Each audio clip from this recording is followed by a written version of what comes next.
sí, esta está perfecta porque están los momentos en los que nosotros tomamos comentarios de Lacan que no son comentarios referidos directamente al autismo, salvo en la conferencia de Ginebra del año, si no me equivoco, 74, ¿no, Paula? Sí. 74, 75, 74. Sí, 74, sí. 74. En la conferencia de Ginebra, él hace mención a los autistas porque se le pregunta sobre los autistas. Se le pregunta sobre los autistas. Estamos en los años, digamos, vamos a decir, previos a la construcción del espectro, ¿no? Pero donde ya el diagnóstico de autismo se estaba expandiendo justamente porque la década del 70 es la década posterior a lo que en Estados Unidos fue la desinstitucionalización del retraso mental. Primer bucle. ¿O segundo? Sí, ahí. Segundo. Sí. Segundo. Gracias. Segundo. Bien. Y en la década anterior, en el discurso de clausura sobre la jornada de psicosis infantil, que es de 1967, y con un agregado del 68, estamos en Europa, digamos, Lacan en el pleno estallido del Mayo francés, y en el momento del auge sobre el discurso de la antipsiquiatría proveniente de la Cooper, que eran ingleses, ¿no?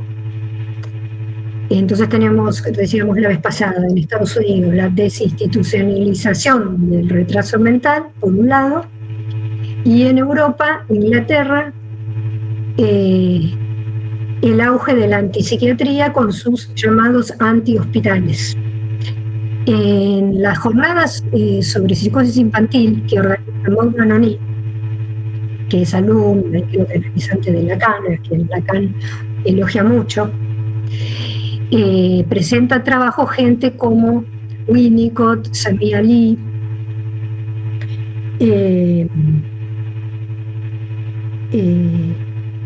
Cooper, David Cooper, y el discurso de clausura tiene muchas menciones a los trabajos presentados previamente por sus colegas. Él clausura las jornadas y hace un relevamiento de algunos conceptos planteados por sus colegas, en algunos casos adhiriendo y en otros casos con una fuerte crítica, sobre todo a lo que es la propuesta de la antipsiquiatría, no tanto algunos elementos teóricos. Él rescata de Lyme la idea de que para que aparezca un esquizofrénico en una familia hace falta el trabajo de 3 generaciones, pero lo que critica fuertemente es el dispositivo que la antipsiquiatría propone para el tratamiento de la llamada locura, que por supuesto que podemos ponerlo en serie con tiene algunos elementos en común, por lo tanto lo podemos poner en serie con la operación política de desinstitucionalización del retraso mental en Estados Unidos, ¿no? O sea, la externación de los chicos diagnosticados bajo la rúbrica de debilidad o retraso mental. Sí. No, una cosita. Decir algo, Paula? Sí, una cosita nomás, un dato, que investigando un poquito la desinstitucionalización del retraso mental aparentemente no solo tuvo que ver con una cuestión de incluir en la sociedad, digamos, a aquellos que estaban institucionalizados bajo estas condiciones, sino que, pensando un poquito en cómo poder articular en cada bucle saber economía y política, tenía que ver también con una redistribución por parte del Estado de los ingresos, de los gastos o el gasto del Estado, donde la desinstitucionalización, más allá de una redistribución económica, iba a implicar un menor gasto por parte del Estado. decir que esto no fue solo una maniobra tan ingenua, digamos, ¿no? Sino que también había un factor económico importante, más allá de todo esto que vimos, digamos, más que lo podemos pensar en términos políticos, esta tensión que se generó con las familias de presionar a lo largo del tiempo para obtener para sus hijos un diagnóstico con una mejor expectativa, ¿no? Que no fuera el retraso mental. Eso no. Tal cual, sí. Entonces tenemos la conferencia de Ginebra, donde sí se refiere a los autistas, porque le formaron una pregunta, y lo relaciona con la esquizofrenia. Y lo único que destaca es que están incluidos en el campo de del lenguaje y la palabra, y el habla. Van a encontrar en el discurso de clausura una fuerte crítica a Sami Ali, que plantea algo así como un periodo preverbal, ¿no? Justamente esto es algo que él dice explícitamente. Bueno, también lo critica Winnicott, y que lo relacione con el campo, vamos a decir, de la esquizofrenia no es nuevo, porque los casos muy famosos que él trabaja en los años 50, cuando digamos todavía no, ya estaba Kanner y Asperger en la escena, pero digamos ya no se había expandido tanto en la extensión del diagnóstico de autismo, y menos la epidemia, el fenómeno de la epidemia, que es muchísimo posterior. Son los casos de Dick, de Melanie Klein, y el famoso caso Lobo el Lobo, el caso Roberto, de Rosine y no me acuerdo cómo se llamaba el marido de Rosine, Lefort, de los Lefort. ¿Cómo se llamaba? Rosine y Lefort. No, Rosine, y es la mujer, sí, del marido, no me acuerdo cómo se llamaba. El nombre no me acuerdo. Sí. Robert, ¿No te acuerdas del nombre? No. Bueno, y el paciente Roberto, ¿no? Por eso se lo llaman los Lefort, porque era un matrimonio. Rosine era Lefort con el apellido, viste, que las mujeres francesas adoptaban el apellido del marido. Entonces eran los dos Lefort.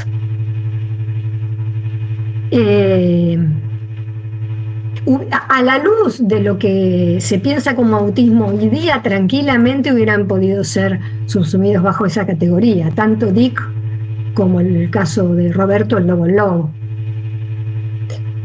Los primeros seminarios de Lacan, ¿se acuerdan? Bueno, la única mención muy prudente que hace Lacan de un diagnóstico posible para el caso de Roberto, del Lobo el Lobo, es de esquizofrenia infantil. O sea que esa es la posición donde estaba planteado Lacan, estaba parado Lacan, digamos, y planteaba esquizofrenia, ni siquiera hablaba de psicosis y no hablaba de autismo. Sí, incluso da la impresión que en la conferencia de Ginebra hasta parecería, sin decirlo, como criticar de alguna manera la definición misma de autismo, porque dice que los autistas hablan porque alguien les habla, y bueno, un poco hace hincapié, digamos, en el vínculo con un otro, y por otro lado en las posibles alucinaciones, que también las refiere, ¿no? Como por eso lo vincula con el campo de la esquizofrenia, porque él piensa que pueden estar alucinados en muchos de estos chicos. Piensa que no problematiza el fenómeno del autismo, Lacan, para nada. Lo que sí, volviendo a los años 60, en el discurso de clausura,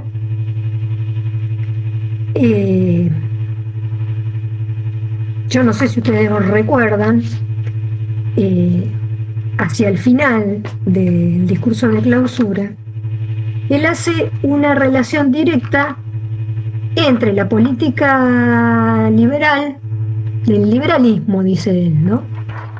Y estos discursos cercanos a la antipsiquiatría, o francamente de la antipsiquiatría, y lo que se llamaba en ese momento la psicoterapia institucional. Y por eso menciona un psiquiatra que no participó en las jornadas, que es Pouri, O-U-R-I, que junto con Guattari, el de Antiedipo junto con Deleuze-Guattari, dirigió durante muchísimos años una clínica en donde se internaba a los así llamados locos y se los trataba bajo la consigna de liberar su palabra. Esto quería decir que se los dejara circular como querían, por donde querían, decir lo que querían, en la idea de que eso en sí mismo era curativo. Del mismo modo, una perspectiva similar sostenían los antipsiquiatras Lane y Cooper en lo que proponían como un anti-hospital. Pues ellos consideraban que el loco, entre comillas, era un producto de la opresión social, o sea, algo así como un derivado de la explotación social y de la opresión social. Tenían una lectura netamente política de la producción de la locura, en donde la familia era una suerte de vehículo, ¿no?, a partir del cual se producía la alienación, se producían alienados. Entonces, ¿qué se buscaba en los antihospitales? La liberación del yo. Entonces, ahí aparece la conexión entre el liberalismo, libertad en la cura, liberar al loco, liberar al yo. Y bueno, el modelo del loco era el llamado esquizofrénico, ¿no? El psiquiatra no era otra cosa que un personaje que contribuía a la opresión de aquel que había sido estigmatizado y por lo tanto encerrado, ¿no?, y coartado. Entonces había que dejar desarrollar su supuesta locura, y se suponía que en una suerte de regresión curativa, por supuesto sin ningún tipo de instrumento, dispositivo, medicación, el llamado loco iba a recuperar su yo. Es decir, la lógica simple de alienación, desalienación, ¿no?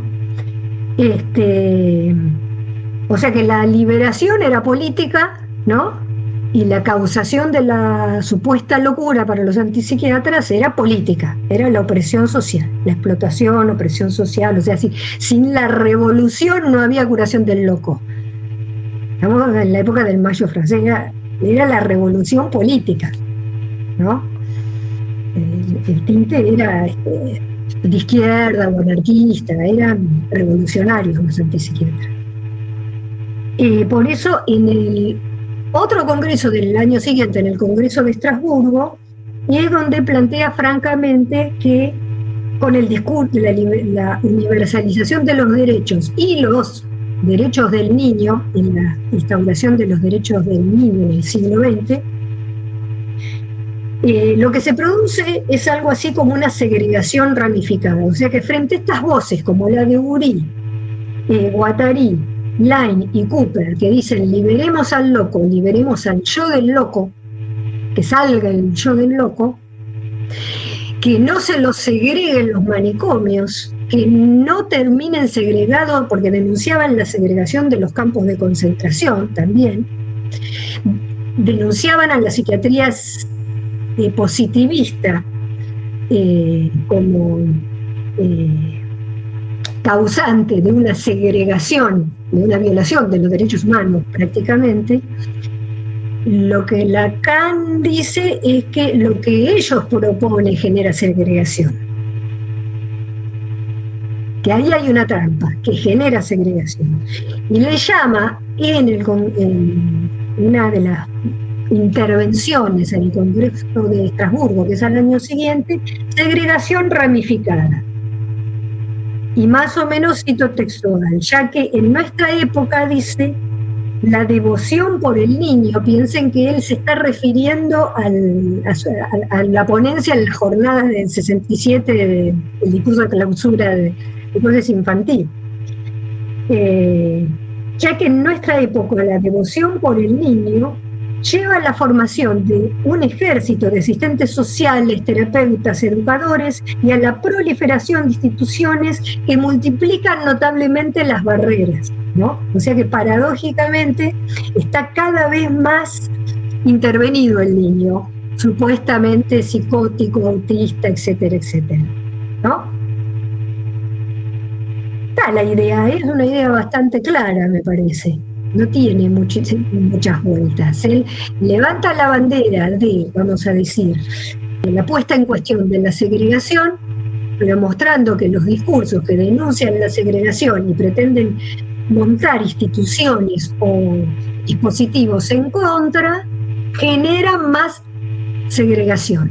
Estas instituciones y dispositivos se montan bajo la bandera del liberalismo. Y los derechos universales del hombre y en particular del niño, que por ahí Paula va a hacer alguna acotación. Yo termino con para no distraerme, porque si no se me van las ideas. Yo no sé si ustedes recuerdan que se suele citar mucho el final del discurso de clausura, cuando Lacan hace referencia a una frase de las antimemorias de André Malraux, que era un escritor, funcionario de Gaulle, era diplomático, muy interesado, el funcionario de Gaulle, en las cuestiones políticas, por supuesto. Y viene diciendo Lacan, les leo cortito la cita, si lo leyeron seguramente la van a reconocer.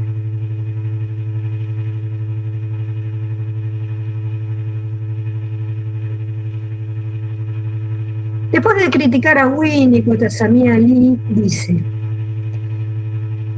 por una parte, él viene diciendo que se generan problemas con este discurso de época. Hay problemas, dice, del derecho al nacimiento, pero también en el impulso de tu cuerpo es tuyo, donde se vulgariza hacia principios de siglo un adagio del liberalismo, ¿no? Esa es una de las banderas feministas, tu cuerpo es tuyo, en contra de la prohibición del aborto. Pero qué mal, no es que él esté cuestionando el aborto, porque esa es una lectura superficial que enseguida puede saltar, ¿no? Sigue, dice: la cuestión de saber, entre los problemas, dice, si por el hecho de la ignorancia en que ese cuerpo es mantenido por el sujeto de la ciencia, se va a alcanzar el derecho de dividir ese cuerpo para el cambio. Se está hablando del comercio de órganos, ¿no? En nombre del liberalismo, ¿sí? Son todos libres e iguales. Tenemos derecho sobre nuestro cuerpo porque es nuestro, ¿no? ¿Sí?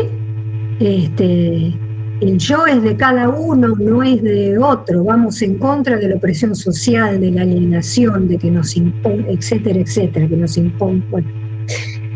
Y se puede llegar, por ejemplo, a dividir ese cuerpo para el cambio, o sea, el comercio de órganos, lo cual trae problemas éticos enormes. Y de hecho convivimos con eso todos los días, más allá de que el Estado desde cierta política de salud administre todo lo que es altamente beneficioso, todo lo que implica la conservación de los órganos de gente que los dona, o que estemos todos obligados a ser donantes cuando nos morimos. Esperá que termine. Más allá de que eso, digamos, esté establecido y nos traiga beneficio, en la contracara, que con eso se puede comercializar, porque hay países en donde justamente si uno llega a necesitar un órgano y está muy, muy abajo en la lista, lo tiene que comprar. Lo tiene que comprar, y es así. Sí, dale, Juliana. Ahí. Dos casos. ¿Se acuerdan de la doctora Jubileo de... Sí. Claro. Los grandes lo acordamos.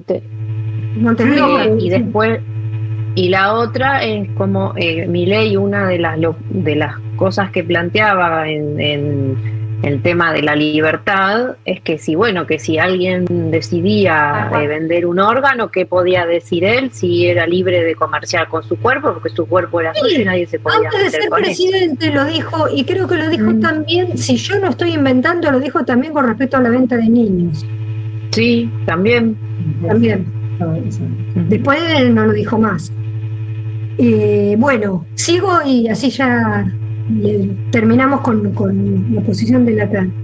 Dice, no se discierne la convergencia de lo que hoy he dicho, destacaremos la consecuencia del término del niño en general. Y ahí es donde dice, bueno, en ciertas antimemorias que están de moda, etcétera, etcétera, Malraux tiene un diálogo con un religioso. Empiezan las antimemorias así, en donde, si puedo, les voy a leer textualmente, son 2 parrafitos nomás. Malraux le pregunta, esto no se sabe, como son antimemorias, no se sabe si es verdad o él lo inventó. Es así, tal cual, tiene esa estructura la antimemoria, no importa.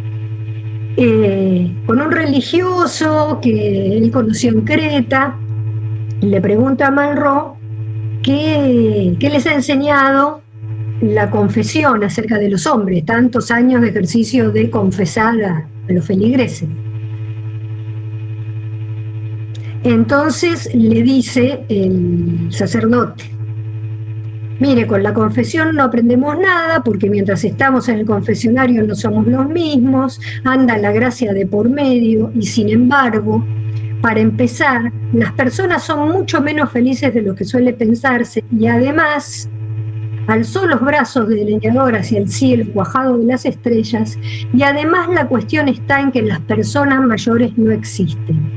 Yo les decía la vez pasada, él viene hablando del niño generalizado y de los problemas las paradojas que engendra el liberalismo. Recordemos que ahora Paula va a hacer un comentario, ¿no? El siglo XX fue declarado el siglo del niño y fue donde se pronunciaron y se establecieron los derechos universales del niño, el siglo XX. Un poquitito más adelante, ahí Lacan, cuando cita este parrafito, he acabado por creer, vea usted, al declinar mi vida, le dice que las personas mayores no existen. Yo busqué en internet y todas las páginas que se refieren a esta cita de Lacan, de Malraux, son de psicoanalistas, distintas instituciones psicoanalistas que lo que interpretan es que Lacan está citando a Malraux porque lo que quiere poner de relieve es que en la sociedad contemporánea moderna hay una suerte de infantilización general. A eso dicen que Lacan le llama el niño generalizado, ¿no? Algo así como que todos preferimos quedarnos en una posición adolescente y no asumir las responsabilidades que la vida nos pide, ¿no? A las que estamos enfrentados, digamos, en el devenir de la vida. Eso es lo que yo encontré en la web, de inteligencia artificial y de la otra, sí. De la común, de página web buscando por Google. Esto sería niño generalizado según Internet. Lacan dice, he ahí lo que signa la entrada de todo un mundo en el camino de la segregación. Hay una... voy a saltear de la introducción, no, del comienzo de la antimemoria de Malraux, voy a saltear 3 o 4 párrafos, y hay una que se refiere a la lectura que hace a la posición de Malraux en relación a lo que dice el sacerdote. Y Malraux dice, estoy de acuerdo con el capellán. Primero dice que él no la pasó nada bien en la infancia. Mucha gente dice que la infancia es el momento más feliz de la vida, que él no la pasó nada bien, qué sé yo, bueno, no importa. Y dice, estoy de acuerdo con el capellán de la Glier, Leglier, con la diferencia de que si a él le gustaba la idea de que no hubiese personas mayores, es porque los niños se salvan. Los niños, los angelitos de la religión cristiana. A mi entender se está refiriendo a los niños, ¿no? No toquen a los niños. En términos de Freud sería His Majesty the Baby, su majestad del bebé. Un trabajo de una colega de lo que era Apertura en su momento, en El Rey está desnudo, no recuerdo si número 1 o número 2, que analiza la función de la familia moderna y su relación, la relación del psicoanálisis con la conformación de la familia moderna, y dice que Freud lo que hizo fue interpretar algo que se pensaba en la época, ¿no? Yo creo que Freud verdaderamente adhería a eso, que Freud pensaba que en toda familia el bebé es el rey, cosa que es absolutamente, me parece a mí, falso si uno lo contrasta con los, no sé, lo que puede levantar de los discursos de pacientes niños, adultos, no sé, qué estadística personal tienen ustedes, pero que siempre el niño sea algo así como el centro, o el bebé, ¿no? El centro o el que domina la escena de una casa. Puede pasar en algunos casos, pero en otros, desgraciadamente, ¿no? Todo lo contrario. Bueno, los derechos universales del niño y la segregación. No sé si nos quedan 13 minutos de esta llamada, no sé si querés comentar algo acerca de cuál fue el germen literario de la Declaración de los Derechos Universales del Niño, o me parece que por ahí, Paula, o querés te escuchaba que cortemos. Y me parecía que por ahí se podían hacer puentes con... Está muteada. Con lo que dice... sí, me parecía que cuando te escuchaba me parecía que se podían hacer puentes en esto que piensa Freud con esto que les voy a contar. Nada, yo me puse a buscar curiosidades, como suele ser mi interés a veces, y es que como que quise tratar de entender un poquito más por qué se llamaba el siglo del niño, ¿no? El siglo XX, más allá que uno puede establecer cuestiones de contexto de lo que había pasado con la guerra y demás. Bueno, por ahí intentar encontrar alguna otra idea que marque un poquito esa cuestión. Y me encontré que hay una escritora feminista sueca que se llama Ellen Key, no sé cómo se pronuncia, que fue muy reconocida por uno de sus libros que justamente se llamó El siglo del niño. Este libro fue publicado entre 1900 y 1909 y tenía, digamos, como eje la articulación de la posición de la mujer como madre, con lo cual, si bien, según refieren, ella perteneció a la primera ola del feminismo, también su posición fue muy controvertida y entró en discusión con el feminismo de la época por esta concepción que ella tenía respecto de la mujer madre y cuidadora. Lo que dicen respecto de sus desarrollos es que ese libro de alguna manera sentó las bases de lo que luego fue la Declaración de los Derechos del Niño.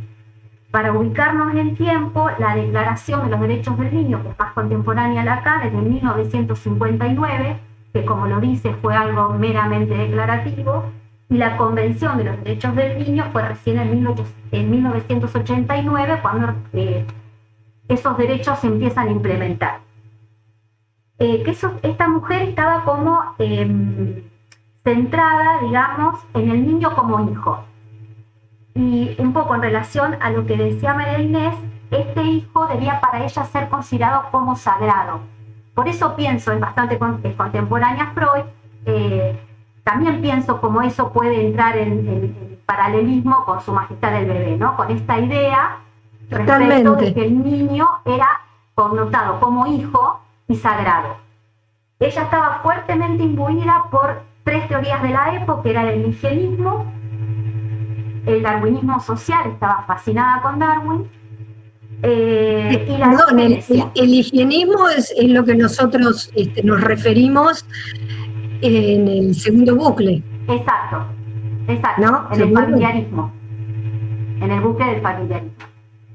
Entonces ella tenía esta idea también muy influenciada por Nietzsche, esta idea del superhombre.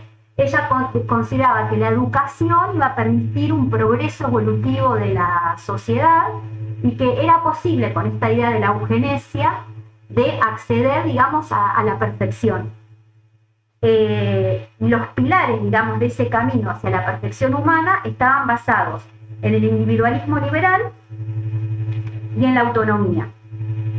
Ella consideraba que el niño debía ser educado durante sus primeros 10 años de vida en el seno familiar, porque el hogar era el seno del saber, y esa tarea estaba a cargo de la mujer, que debía impartirle todo el conocimiento que ella tuviera, y después venía la institucionalización. Y la idea tenía que ver con educar a los hijos para poder construir una sociedad mejor, más perfecta, ¿sí? Muy influenciada por las ideas de Rousseau, su, digamos, política educativa tendía a que había que dejar al niño que transitara, se desarrollara autónomamente, sin direccionarlo demasiado, más que lo justo y necesario, que había que dejarlo libre.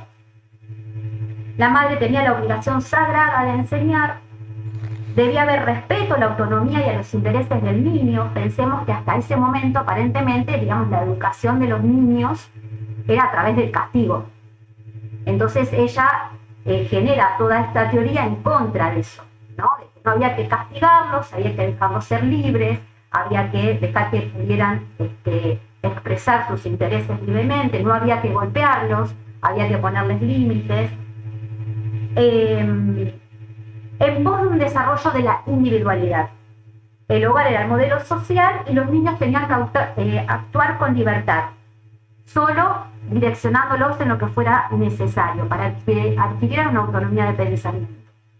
Entonces dice que el siglo XX fue el siglo del niño por la evolución hacia una nueva perspectiva de la educación, donde la educación para las generaciones futuras apuntaba a este ideal de una sociedad más perfecta. De allí que se preste más atención a la infancia para desarrollar de forma natural, libre y autónoma al niño. ¿Sí? Es decir, que vuelven me parece que lo interesante de esta mujer es que se vuelven a plantear las ideas del liberalismo y la autonomía, un poco en consonancia de esto que plantea Lacan, ¿no? Donde esta educación para las generaciones futuras tenía que estar basada en eso, en la libertad, en el logro de una autonomía y en el desarrollo natural, no casi de manera solitaria. Ahí está la influencia de Rousseau, que justamente es uno de los ideólogos de la Revolución Francesa, ¿no? Cuando se establecen los tres: libertad, igualdad, fraternidad. Ahí está Rousseau, ¿no? Sí. La educación, dejar que el niño crezca y se desarrolle según su naturaleza. ¿Quién tiene esa tarea? La madre. Ahí se empieza a sacralizar a la mujer en tanto madre, con Rousseau, ¿no? Sí. Ella levanta. Totalmente, ¿no? Y ese lugar también sagrado, no solo del niño, sino de la función materna, ¿no? De la función materna. Donde también discute con el feminismo, con cierto feminismo de su época respecto de este rol que ella le consigna a la mujer. Fue muy controvertida, decían que, bueno, sus teorías tenían muchas contradicciones, pero me parecía que era interesante como para ubicar el lugar del niño en la época, estamos hablando del 1900, y de esta perspectiva de autonomía liberal y de idealismo perfeccionista, ¿no?